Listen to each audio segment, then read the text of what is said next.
Bonjour à tous, je suis Corinne.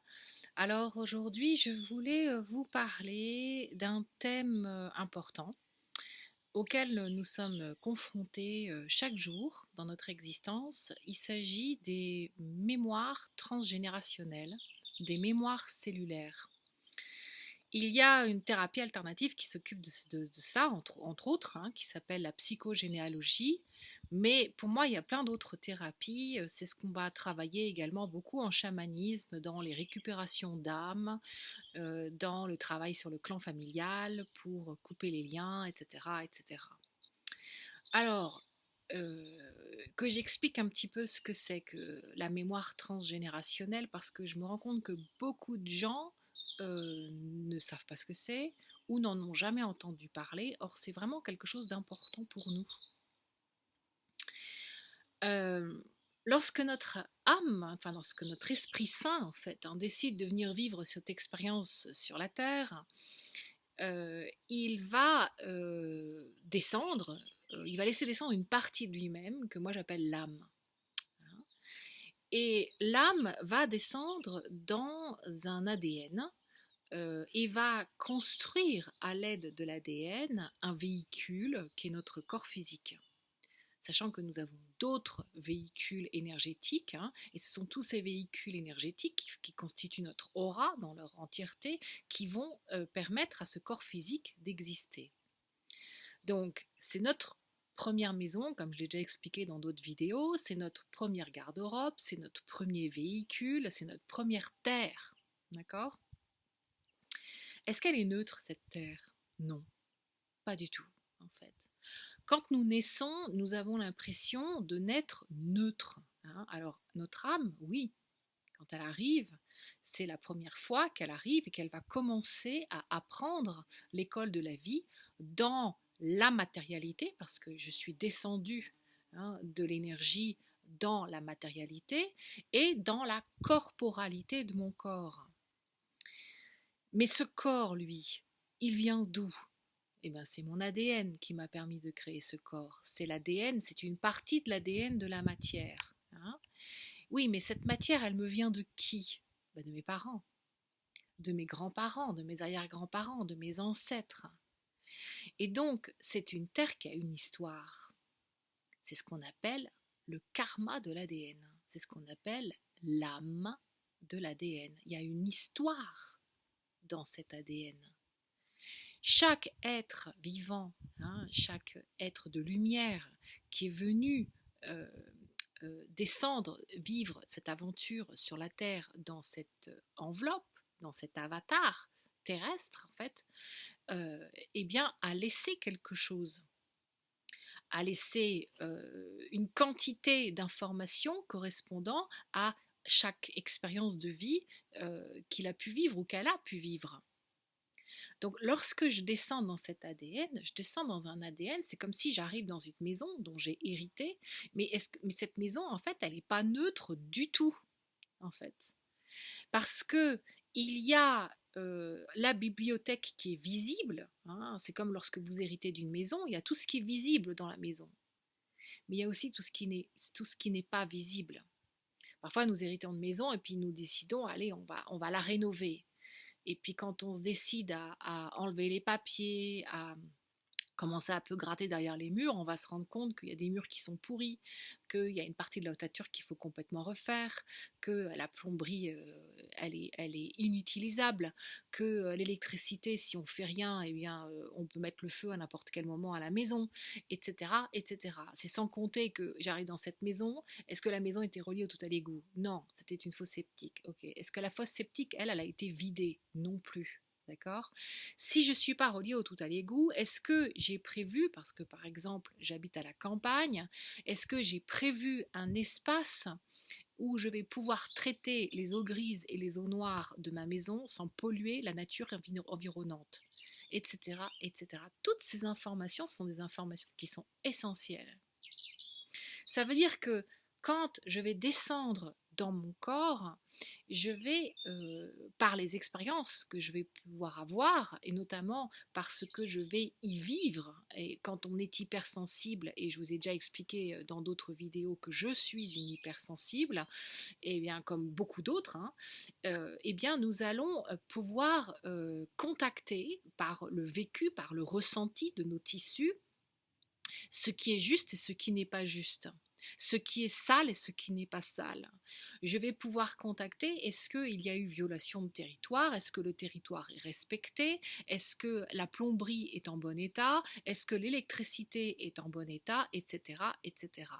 En fait, je vais descendre en tant que enfant au départ, hein, puisque j'ai le corps d'un enfant. Mon âme, elle, dépend, hein, parce qu'il y a des jeunes âmes, il y a ce que j'appelle les âmes enfants, les âmes adolescentes, les âmes adultes, et les âmes qui font partie des anciens. Ça dépend du chemin de l'âme et de son expérience sur la Terre ou au niveau de l'univers, parce que nous n'avons pas tous les mêmes âges dans l'univers comme sur la Terre, en fait. Hein. Donc ça dépend du nombre d'expériences de vie que nous avons déjà à notre actif. Donc, lorsque je descends dans cette enveloppe charnelle, je vais être confrontée à l'histoire de cette terre. Donc, je vais être confrontée, il y a des endroits où je vais rencontrer des endroits où il y a des incendies, hein, ça se traduit dans mon corps par des inflammations. Je vais rencontrer des endroits où il y a des fuites. Il y a des fuites d'eau, par exemple, ou alors il y a des canalisations qui sont bouchées. Hein, canalisations qui sont bouchées, rétention d'eau, par exemple. Hein. Les fuites d'eau, des fuites d'eau, par exemple, l'énurésie, hein, ça peut être en reliance avec ça aussi. Hein. Alors l'énurésie, ça parle aussi de marquer son territoire. Chez l'enfant, quand on a des problèmes d'énurésie, c'est parce que je marque mon territoire parce qu'il y a danger. Hein. Je pressens un danger. Je ne sais pas mettre des mots, il n'a pas été dit, mais je sais qu'il y a un danger. Donc, je marque mon territoire en urinant. Hein. Ça, c'est la part animale qui va me le dire. Et souvent, quand je marque mon territoire par l'urine ou par les selles, parce qu'il y en a aussi pour qui ça peut se passer comme ça, eh bien, ça parle de quelque chose qui se passe dans mon bassin. Hein. Or, le bassin, ça parle de quoi? Le bassin, c'est là où naît la vie. Hein. Alors, c'est pas uniquement l'enfant, c'est toutes les idées. Hein. La vie, elle commence à partir de la conception d'une idée, en fait. Et donc, je suis en reliance avec des mémoires transgénérationnelles qui vont me donner de l'information. Comment est-ce que je peux aller à la rencontre de mes mémoires transgénérationnelles? Je dois apprendre à écouter mon corps. C'est bien pour ça que la vie m'a appelée Corinne, hein, Cor-in, celle qui parle, ça on pourrait dire femme qui parle avec son corps ou qui parle le langage du corps. Plutôt, ça serait plutôt ça. Femme qui parle le langage du corps, voilà. Hein. Donc, je vais aller à la rencontre de qu'est-ce que mon corps me raconte. Bien souvent, notre corps hurle ce que notre bouche tait, parce que nous faisons partie d'une société où nous refusons d'écouter ce qui se passe à l'intérieur de nous. Pourquoi? Parce que nous avons peur. Nous avons peur de ce que nous ne voyons pas. Nous avons peur de ce qui est caché. Nous avons peur des secrets de famille. Nous avons peur de ce qui a été étiqueté comme tabou par nos familles, par la société, et donc nous ne voulons pas aller regarder cela. Quand nous sommes hyperkinesthésiques ou hypersensibles, mais de toutes les façons, on ne va pas avoir le choix et on va y aller. Qu'on soit auditif ou visuel, ou qu'on soit plutôt des nez ou des palais, hein, il y a un moment donné, de toutes les façons, nous allons devoir y aller aussi. Parce que le corps, il ne triche pas. Le corps, il va nous dire ce qu'il a à nous dire. Quand il a besoin, si nous ne l'écoutons pas, et je sais de quoi je parle parce que moi j'ai fonctionné au triple galop et pourtant j'ai eu un grave accident quand j'avais 12 ans, mais ça m'a pas appris, je n'ai pas appris de l'accident, hein, donc j'ai recommencé et je me suis remise au triple galop jusqu'au moment où la vie m'a dit stop. Et elle m'a l'a dit à travers mon corps. Mon corps, il m'a dit, mais moi, je ne peux pas suivre le rythme que tu m'imposes, là, c'est pas possible, en fait. Et pourquoi je ne peux pas? Mais parce que même si je te semble être en bon état, tu n'écoutes pas ce qui se passe à l'intérieur. Tu n'écoutes pas qu'il y a des rhumatismes qui ont été hérités. Tu n'écoutes pas qu'il y a des inflammations dans le ventre qui ont été héritées. Par exemple, inflammation dans le ventre, eh bien, tu n'écoutes pas que la digestion est difficile. Tu n'écoutes pas que certains aliments, je ne les supporte pas. Je ne sais pas les digérer. Tu n'écoutes pas que comment se situe l'acidité, le pH à l'intérieur de mon ventre. Nous savons que nous sommes faits d'abord d'eau. Pour celles et ceux qui ont déjà eu une piscine ou qui se sont déjà intéressés à comment on entretient une piscine, surtout quand il fait chaud, hein, c'est-à-dire quand il y a du feu dehors, et quand je ne prends pas soin de moi et que je fonctionne à 350 km/h, eh bien j'ai beaucoup de feu à l'intérieur de moi. C'est-à-dire que je laisse ma part masculine prendre le pouvoir, en fait, et je laisse mon feu intérieur embraser tout ce qui a besoin d'être. Et bien dans ces cas-là, qu'est-ce qui se passe? Je m'enflamme à l'intérieur. Qu'est-ce qui se passe? Je vais créer de l'hyperacidité à l'intérieur de moi et puis je vais me retrouver avec des problèmes digestifs. Je peux me retrouver avec des maladies comme la maladie de Crohn, par exemple. Hein. Je parle de ça parce que ce week-end, j'ai rencontré une jeune femme qui a depuis 25 ans, elle est touchée par cette maladie de Crohn et qui lui fait vivre un enfer, en fait. Sa vie est un enfer à cause de cette maladie. Et je lui ai demandé si elle avait pensé dans son chemin thérapeutique d'aller travailler tout ce qui était mémoire transgénérationnelle et mémoire cellulaire. Parce que quand mon ventre, quand mes intestins me disent j'en peux plus, quand ils me disent ça je peux plus manger, je peux plus rien traiter en fait, je peux plus traiter l'information qui m'est transmise. Eh bien pourquoi je peux plus traiter? Mais parce que je suis saturée d'infos. Pour moi, toutes les maladies qui sont en lien avec le ventre, hein, notamment avec les intestins, c'est eh oh, je suis saturée d'informations. Le système digestif, il dit je suis saturée d'informations. Et ces informations ne sont pas éliminées correctement en fait. Alors, soit je suis dans de la constipation, soit je suis dans des diarrhées constantes en fait, hein, mais de toutes les façons, l'information elle n'est pas ajustée. Pourquoi? Parce que j'ai hérité d'un système digestif qui conserve l'information, qui ne veut pas la laisser partir. Alors, mémoire cellulaire, mémoire transgénérationnelle. Et pour ça aussi, il faut comprendre comment fonctionne mon corps. Mon corps, je vous ai dit, c'est comme un vaisseau. Hein, c'est comme un avion, c'est comme une voiture. On ne nous permet pas de conduire une voiture sans avoir passé le code et avoir pris des cours pour comprendre comment fonctionne le véhicule. Dans le code, il y a un minimum d'informations qu'on nous demande de savoir par rapport à notre voiture. Aujourd'hui, les voitures sont quasiment toutes électroniques, mais avant, elles étaient beaucoup plus mécaniques. Et nous sommes censés normalement savoir comment fonctionne la mécanique de notre corps, un minimum. Hein. Donc, nous avons dans les sciences, la biologie, sciences naturelles, hein, à l'école, où on nous apprend un petit peu des choses sur le corps humain. Mais c'est rien ce qu'on nous apprend. Pour moi, c'est tellement important. Ça devrait être appris avant même d'apprendre à lire. De faire comprendre à l'enfant, dès le début, qu'est-ce qu'un corps humain? Comment ça fonctionne un corps humain en fait? Et j'ai déjà fait une vidéo sur les sens, hein, les sens qui nous permettent de marcher dans le bon sens, hein, de savoir dans quel sens je dois aller, d'accord? Donc ça c'est par rapport à l'extérieur. Mais je suis un véhicule. Quand je marche ce chemin autour de moi, qu'est-ce qui se passe? Mais j'interagis avec ce qui est à l'extérieur de moi. En permanence, j'interagis. Je vous ai expliqué dans la vidéo qui parlait des sens que j'interagis comment? À travers les ouvertures que j'ai dans mon corps. qui sont en reliance avec mes sens. Mes sens me permettent d'interagir avec l'extérieur. Qu'est-ce qui est fait de cette information ensuite? Cette information, elle est envoyée directement dans le système digestif. Et mon système digestif, il ne sert pas uniquement à manger, plutôt à digérer ce que j'ai mangé et ce que j'ai bu, mais pas du tout. J'ai un système digestif qui est là pour digérer ce que je sens, ce que je goûte, ce que je vois, ce que j'écoute, d'accord, ce que je touche. Mais tout ce que je perçois et ce que je ressens doit être aussi digéré.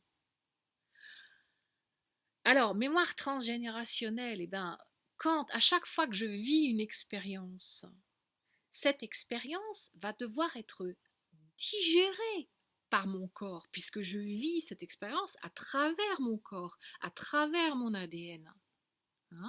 Donc, je vous rappelle un peu comment fonctionne notre système digestif et comment je le vois moi à travers ma grille de lecture, à travers tout ce que j'ai glané, tout ce que j'ai travaillé et mon expérience de vie, parce que je me vois comme une survivante, clairement, après tout ce que j'ai pu traverser en termes de problèmes de santé, d'accidents et de traumatismes dans la vie. Donc, comment ça fonctionne en fait?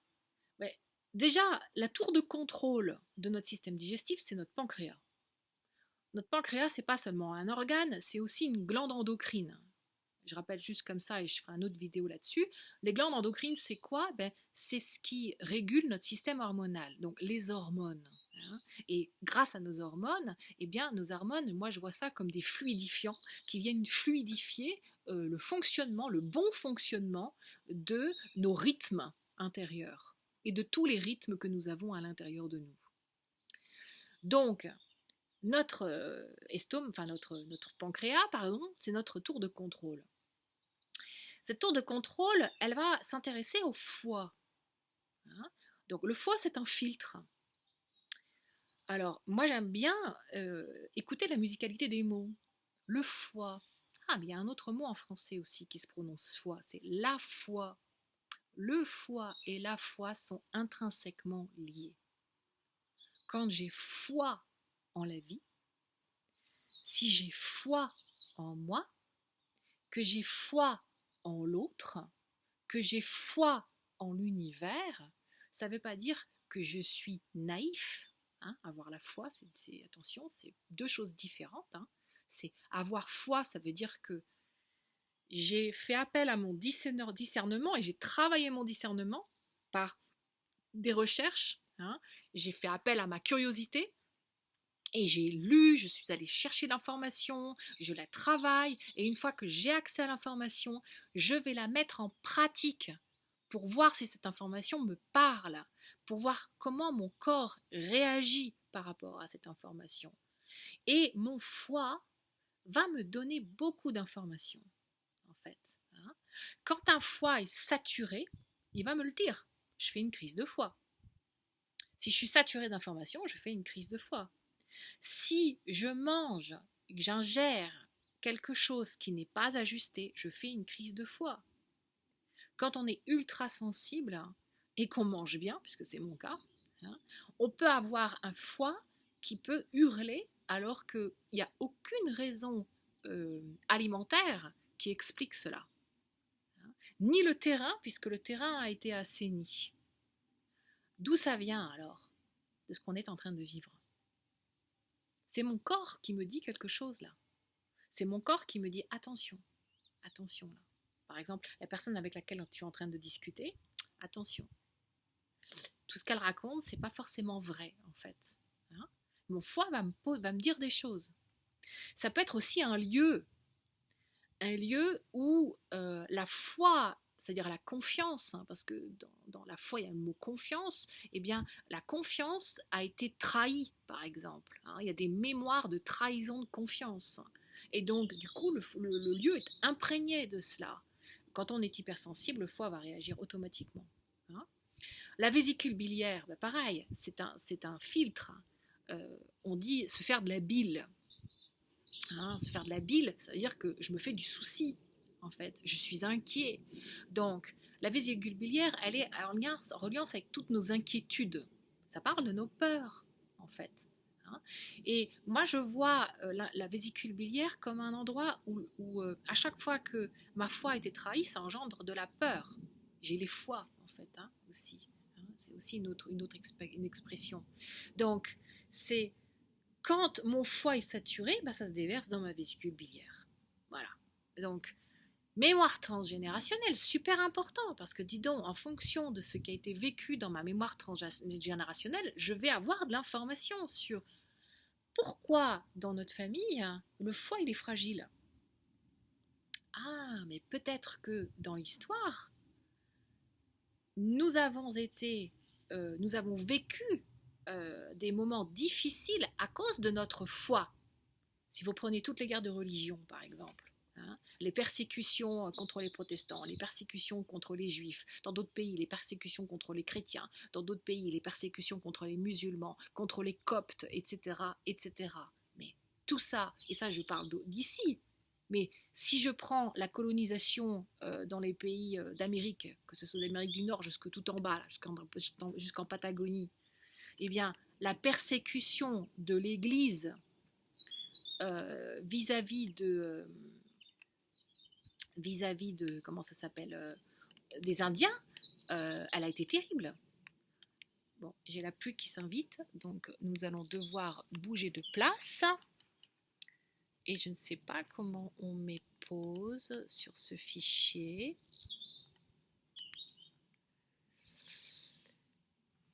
Ouais, non, je ne sais pas. Donc, du coup, je vais vous emmener avec moi. C'est sympa. La vie nous fait vivre des choses, hein, ensemble. La pluie, c'est une expression de l'eau.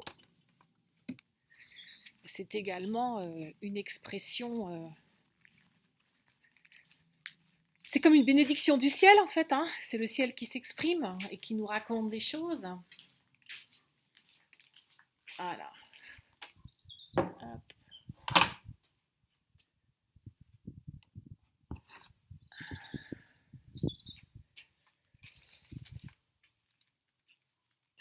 Eh bien, on va faire une partie 1 et puis je referai une vidéo sur la partie 2 parce que je ne peux pas tout faire avec les mains qui sont prises là.